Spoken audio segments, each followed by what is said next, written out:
में पहले मस्जिद पर पथराव हुआ, नमाजियों पर हमला किया गया। रद्द अमल में सिर्फ एक लड़के ने पथराव किया, लेकिन पुलिस एकतरफा तौर पर वहां मुसलमानों को गिरफ्तार कर रही है। 23 से ज्यादा मुसलमान लड़कों को गिरफ्तार कर लिया गया है।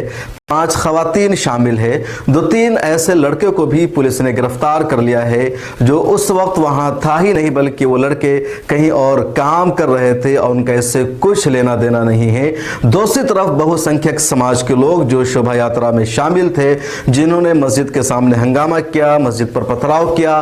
वीडियो में बाज़ाब्ता देखा जा रहा है कि मज़ार पर ये लोग पत्थर फेंक रहे हैं, कई जगह हालात खराब कर रहे हैं। उनमें से किसी को गिरफ्तार नहीं किया जा रहा है, उनके खिलाफ एक्शन नहीं लिया जा रहा है। मुसलमान थानों का चक्कर काट रहे हैं कि इनके खिलाफ भी शिकायत दर्ज की जाए। ये वीडियोस मौजूद है, सबूत मौजूद है, इसके बावजूद पुलिस कुछ भी नहीं सुन रही है और एक तरफा तौर पर मुसलमानों के खिलाफ कार्रवाई कर रही है। इस बीच ये खबर आ रही है कि वीएचपी के नेता रोहन शाह को पुलिस ने गिरफ्तार कर लिया है और उनके ऊपर दफा लगाई गई है 153 की। रोहन शाह ने शाम को मुसलमानों को धमकी दी थी, यह भी कहा था कि 2002 की तारीख दोहराएंगे अगर किसी ने वीएचपी के नेता को हाथ लगाया तो। पुलिस ने सिर्फ इसको गिरफ्तार किया है, इसके अलावा किसी को गिरफ्तार नहीं किया गया है। ग्राउंड जीरो पर जाने वाले सहाफी सहल कुरैशी और वहां के मकामी लोगों ने जो बताया उसके मुताबिक आगे हम आपको पूरी तफसील बताते हैं कि वडोदरा में हुआ क्या था, किसका कसूर है और क्यों मुसलमानों को बिला वजह का फंसाया जा रहा है।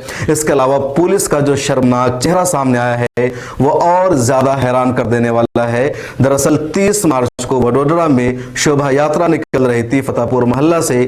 दूसरी तरफ मुसलमान असर की नमाज अदा कर रहे थे। नमाज के वक्त ही शोभा यात्रा मस्जिद के सामने पहुंच जाती है, जोर जोर से नारे लगाए जाते हैं और उसी दौरान मस्जिद पर पथराव शुरू कर दिया जाता है। इतना ज्यादा पत्थर मस्जिद पर फेंका जाता है कि इमाम साहब 4 रकत नमाज भी असर की पूरी नहीं कर पाते हैं। मजबूर होकर के उन्होंने 3 रकत पढ़ के ही सलाम फेर दिया, जबकि नमाज का उसूल, दस्तूर और शरीयत का मसला यह है कि जंग हो या जैसे भी हालत हो, नमाज मुकम्मल करनी है। 4 रकत है तो 4 रकत, 2 रकत है तो 2 रकत। लेकिन हालात इतने ज्यादा खराब हो गए, उनको पता ही नहीं चला कि क्या हो रहा है, हम पर कहां से हमला हो गया। चुनांचे इमाम साहब ने 3 रकत पर ही सलाम फेर दिया। सलाम फिरने के बाद मस्जिद में पत्थर पड़े थे, लगातार पत्थर आ रहे थे। उसी में से एक लड़के ने ऊपर चढ़कर यह देखने की कोशिश की कि पत्थर कहां से आ रहा है। चुनांचे उसने देखा कि सामने रोड पर भीड़ है, उधर से पत्थरों की बारिश हो रही है। तब उसने भी वहां पर पड़े एक पत्थर को उठाया और दूसरी तरफ फेंका। अब सिर्फ उस वीडियो को टीवी चैनलों ने, कुछ सहाफियों ने यह चलाना शुरू कर दिया कि मस्जिद से पथराव हुआ है शोभा यात्रा पर, लेकिन पहले उधर से जो पत्थरों की बारिश हुई थी उसको किसी ने नहीं दिखाया। और गुजरात पुलिस ने उसी एक वीडियो, एक पत्थर को बुनियाद बनाकर मुसलमानों के खिलाफ एकतरफा कार्रवाई शुरू कर दी है। विजुअल में आपने देखा होगा कि गुजरात पुलिस घरों में जबरदस्ती दाखिल हुई, घरों के दरवाजों को उसने तोड़ दिया, महिलाओं के साथ उसने बेइज्जती की। कल एक खातून की हमने वीडियो दिखाया था अस्मा बानो की, जिसमें वो कह रही है कि पुलिस उनके घर में गई और पुलिस ने उनके कपड़े को फाड़ दिया, उनकी इज्जत पर हाथ डालने की कोशिश की, उनके सामने उनकी शौहर की पिटाई की। इसी तरह एक और खातून की वीडियो हमने दिखाया था जिसमें वो खातून कह रही है कि इफ्तार का वक्त था, पुलिस आती है, इफ्तार के पूरे सामान को उसने मुंतशिर कर दिया, मेरे शौहर की बेदर्दी से पिटाई की, मेरे बच्चे को पीटते हुए ले गई।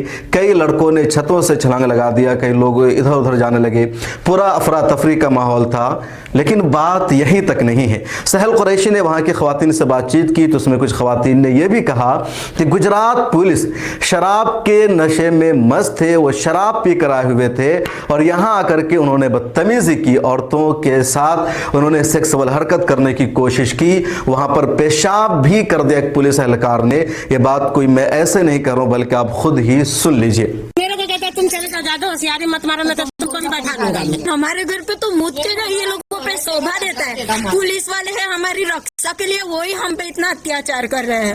औरतों की इज्जतों पे हाथ डाला है, कपड़े फाड़े हैं और कपड़े तक नहीं छोड़े, रोजे रखेले लड़कों को मारे पीटे और कपड़े फाड़े। तो आपने सुना, खातून कह रही है कि पुलिस एहलकार ने पेशाब तक उनके घर में कर दिया, घरों के दरवाजे तोड़े, बदतमीजी की और एक तरफा तौर पर सिर्फ मुसलमानों को गिरफ्तारी की जा रही है। इसी तरह एक लड़का जो अजीज के दुकान में काम करता था, वो दुकान में काम कर रहा था, पथराव के वक्त वहां पर था ही नहीं, इसके बावजूद पुलिस ने उसको गिरफ्तार कर लिया है, जेल में भेज दिया है। आप सुनिए सहल कुरैशी की रिपोर्ट। जब पत्थर मारा हुआ तब तुम कहाँ थे? जॉब पर थे। अच्छा, क्या नाम है आपका? हाँ, आप कहाँ थे? आपको कहाँ से पकड़ा पुलिस ने? घर से ले गए थे आप? किस तारीख के? रात को 12 बजे आपको ले गए। अजीज सुबह को 10 बजे से शाम को 6:45 बजे तक यहीं पे अवेलेबल था। अच्छा, 6:45 बजे तक? 6:45 बजे तक, यानी इफ्तारी के 15 मिनट पहले तक? हाँ। वो तो 6:45 बजे तक इधर था, तो उसका तो ना माना ही नहीं चाहिए। ये तो रैंडम उठा लिया ऐसे लगता है। इस तरह और भी कई मामले सामने आए हैं और सबसे ज्यादा गुजरात पुलिस पर यही सवाल उठ रहा है कि एकतरफा कार्रवाई क्यों हो रही है। 45 से ज्यादा एफआईआर दर्ज की गई है और तकरीबन सभी एफआईआर इन मुसलमानों के खिलाफ है, उनके खिलाफ कुछ भी नहीं। पथराव का आगाज उधर से हुआ था, हमला उधर से हुआ था और पुलिस ने चुन चुन करके मुसलमानों के घरों को निशाना बनाया था, टारगेट किया था। इस वीडियो में इतना ही।